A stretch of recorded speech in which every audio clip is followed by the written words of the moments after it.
Did he say if there's a concrete wall to go around it? Is that what he said? That's what I thought I heard. Didn't you all hear that? Was it just me? Want me to play it again?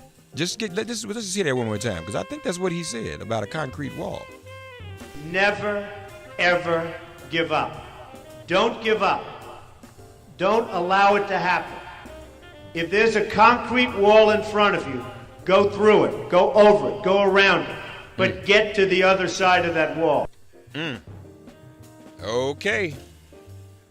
I think that pretty much speaks for itself. Joining us now, he is running for president. We're going to have a crowded field, y'all. And we're going to hear from our guest. He's out here doing it. He's running for president. Joining us now, John Delaney. John, good morning to you, man. How are you? I'm good. How you doing? Just fine. Pleasure to have you with us. It's really my pleasure. Good way to start the day. Thank you. Well, thank you, man. I appreciate you saying that. Am I right? Are you in Iowa right now? I'm actually in Detroit. Oh, in but Detroit. I'm on my way to Iowa. On your way to Iowa. Okay, I'm a little ahead of the game. Okay. So John, tell us, with this field being what it is and looking kind of crowded, what inspires you to jump in the water? Well, I think I'm the right person for the job, and I have the right vision for the country. I think what this country needs more than anything right now, particularly after what will be 4 years with this president, is we need someone to try to unify us, someone to try to bring us together, someone to try to work to solve real problems facing hardworking Americans, problems that actually have solutions, and someone who actually wants to restore a sense of common purpose to our country, which doesn't mean we agree with everyone on everything, but what it does mean is that we work together and do some big things to make the future better for more Americans. Yeah. How long have you been in Congress? In a nutshell. How long have you been in Congress, John? So I ran for Congress for the first time in 2012. Okay. So I've served for 6 years. Okay. And before that, I was my brief background is I grew up in New Jersey. My dad was an electrician, first in my family to go to college, those kind of stories. Mm-hmm. And I became an entrepreneur. I started 2 businesses. I took them public. I ran them. They were successful, great places to work. And about 10 years ago, my wife and I decided that we were really going to dedicate the rest of our lives to public service. Okay. That's why I ran the first time in 2012 and had the privilege of serving in the Congress for the last 6 years. So you and your wife made that decision together. So your wife's not like Michelle Obama. She wants you to do this. She's okay with you running for president. Yeah, my wife is an amazing person, and like President Obama, I also married up in life. Right. Well, it's always best when you make one good decision, the rest kind of takes care of it. Amen. That's right? the truth. Yeah, that's true. So she and I actually met in law school, and she's had a great career. She's a kind of a nonprofit lawyer specializing in the effects that media and children, the effects that media and technology have on young people. Mm-hmm. And she helped found and runs a nonprofit that focuses on media literacy with kids and the effect of these media and technology companies on our privacy and various things they do, particularly to young girls, in terms of disempowering them. And so she's basically had a lifetime of public policy-oriented activities. While I was off being an entrepreneur, she's been serving the common good for a long time. So, she's very supportive of me being committed to public service. Tell us about your entrepreneurism. And folks, the website is great. He gets, and if it was if the website, if it was on websites alone, he'd be the president. Go to johndelaney.com. A great video of him, and johnkdelaney.com, a great video of him and his family and his background. Tell us about your entrepreneurism, John. So I started my first company. I started with 2 law school classmates. It was a small business that provided home care services in inner city Washington. So we were sending nurses into the homes. And it was a small business, and we built it up and sold it. And I realized from that experience that small healthcare companies had a hard time getting financing to grow their businesses because the banks really weren't serving them. So I started a company to provide loans to small to mid-sized healthcare companies all over the country. And that business grew fast. I took it public in 1996. I think I was the youngest CEO on the New York Stock Exchange at the time. Okay. And I ran that business, built it up, and sold it. And when I became involved in philanthropy and community service, we set up a foundation. But I still had the entrepreneurial itch. So I had a business called Capital Source, which was similar in that it was focused on financing small to mid-sized businesses, but we did it across a whole bunch of industries. So we had all these industry specialized lending groups that had outgrown their local bank because they were growing fast, but too small to be served by the big banks. Mm-hmm. So and we ended up financing 5,000 of those companies across the country.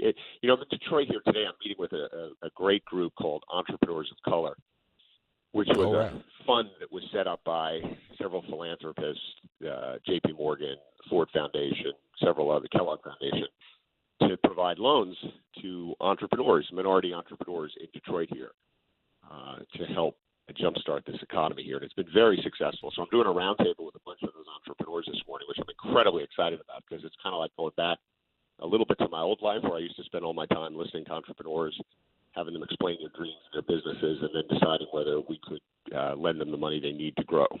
Yeah, that's great. But you have a very different experience and vision of entrepreneurism from the current so-called entrepreneur in the White House, if that's what he even is.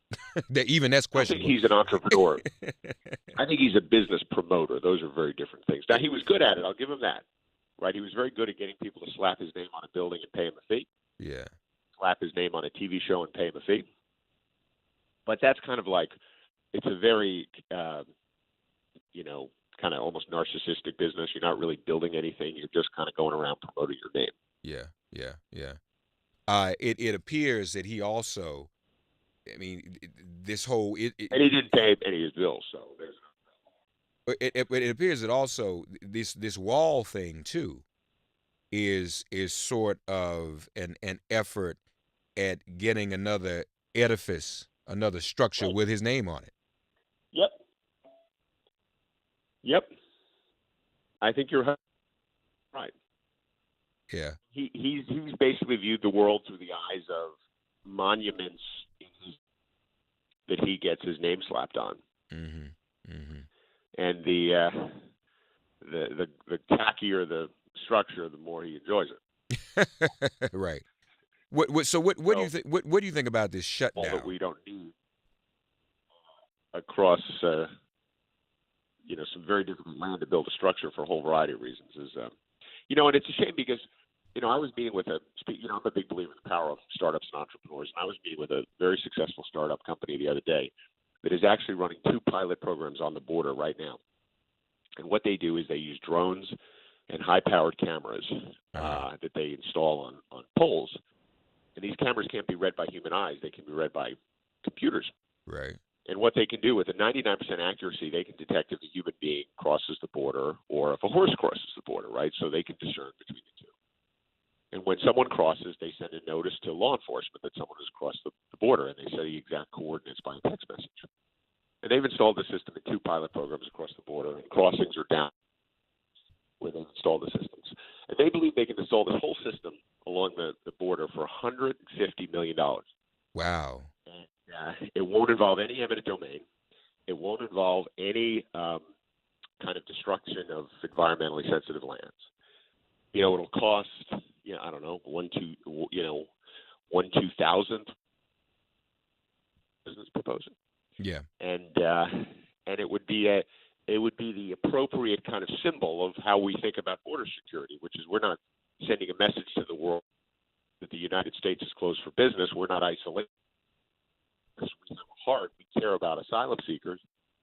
But that's what a president would do who actually was a smart entrepreneur, because that would be an effective way and a cost-effective way.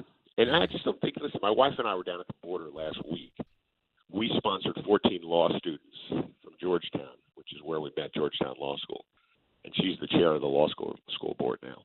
And we paid for 14 law students to go down there for a week to hear asylum cases at the largest detention facility on the planet. And I can tell you, when you sit down with these women and children and listen to the stories of what they're dealing with in Central America and what they've had to endure to have an opportunity to come here and join their families in the United States. I mean, it just underscores that the president has no idea.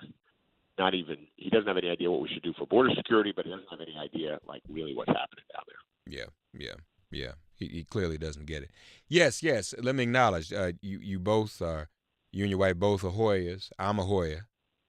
All right. Yeah. So that's a great thing. Also, so John Delaney, folks, John K. Delaney running for president. So Maryland's former congressman from Maryland, 6th. But now, John, we know that in politics, name recognition is everything. And I appreciate you coming on your show. Yeah, right. I know, and I appreciate you coming on the show to help get your name out. But right. This is just the beginning. How? Absolutely. What's your plan to deal with that? To deal with name recognition, getting out there. You got a lot of high-profile Democratic A-list stars getting in this. Elizabeth Warren is in it. How are you going to take this on, man? So my plan is, in some ways, it's an old-fashioned plan reimagined for the modern. And what I'm doing is I'm focusing on Iowa, New Hampshire. I've done 20 trips to Iowa. This will be my 21st, and 12 to New Hampshire. My name ID in Iowa is actually quite high. They did some polls last fall, and in Iowa, my name ID was anywhere between 65% and 79%, depending upon the poll. Okay. Which made me either the 4th or 5th highest name ID after Biden, and Senator Sanders, and Elizabeth Warren. They were the top 3.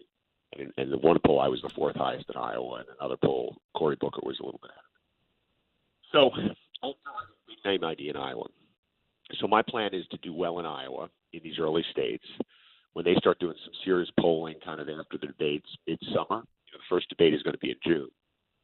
If I do a really great job on the ground, we've already got 24 full-time employees in 6 offices on the ground in Iowa. I'm just going to spend a huge amount of time there in New Hampshire. I'm going to go to other places too, like I'm doing in Detroit, things like that, but it's going to be a real Iowa, New Hampshire focus.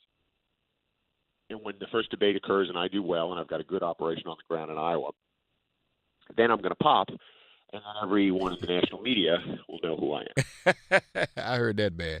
You be ready to pop. That's good. That's great. Well, John, before we go, let our audience know one thing you'd like for them to leave with today, one thing you like for them to remember most about John K. Delaney and why they should seriously consider supporting your candidacy for the presidency. So I want your loyal listeners, and I want to thank them for listening to a good show like yours. I want them to have faith in this country again and have faith in our I do want them to believe that things can get much better than they have been, and that we, the American people, can turn it around quickly. We just need new leadership, and we need leadership committed to not only serving for the right reasons, which is putting their country and the citizens ahead of a political party, but people who have both the skills, the intelligence, and the humility to do the kind of things that has to get done in this country to create a better life for all Americans. Because really, we've lived through decades of tremendous inaction in our country, where on issue after issue, whether it be healthcare, immigration, education, criminal justice reform, go down the list, we've allowed the world to change really fast, and we haven't done the kind of things we should have done to prepare our citizens for it, which is why so many of them are being left behind and struggling. Yeah. What this country needs a president who wants to bring us together, restore this sense of common purpose that used to define all the great things we did as a country, and start doing those things. And once we start doing those things, this whole thing can change really quickly. And not only will our politics better, not only will we feel better about ourselves, but we'll start getting real things done that make a difference for hardworking Americans. And I want to be the president who does that. JohnKDelaney.com. Folks, go there and learn all about him. My friend, thank you. Good luck. This won't be the last time we talk. Pleasure. Okay? All right. My God regards bless you. to Thanks your for other having fellow Hoya Saxa. And good luck, man, okay? Take care. me. Thanks. All right. Bye-bye. Folks, if all minds are clear, it has been made plain.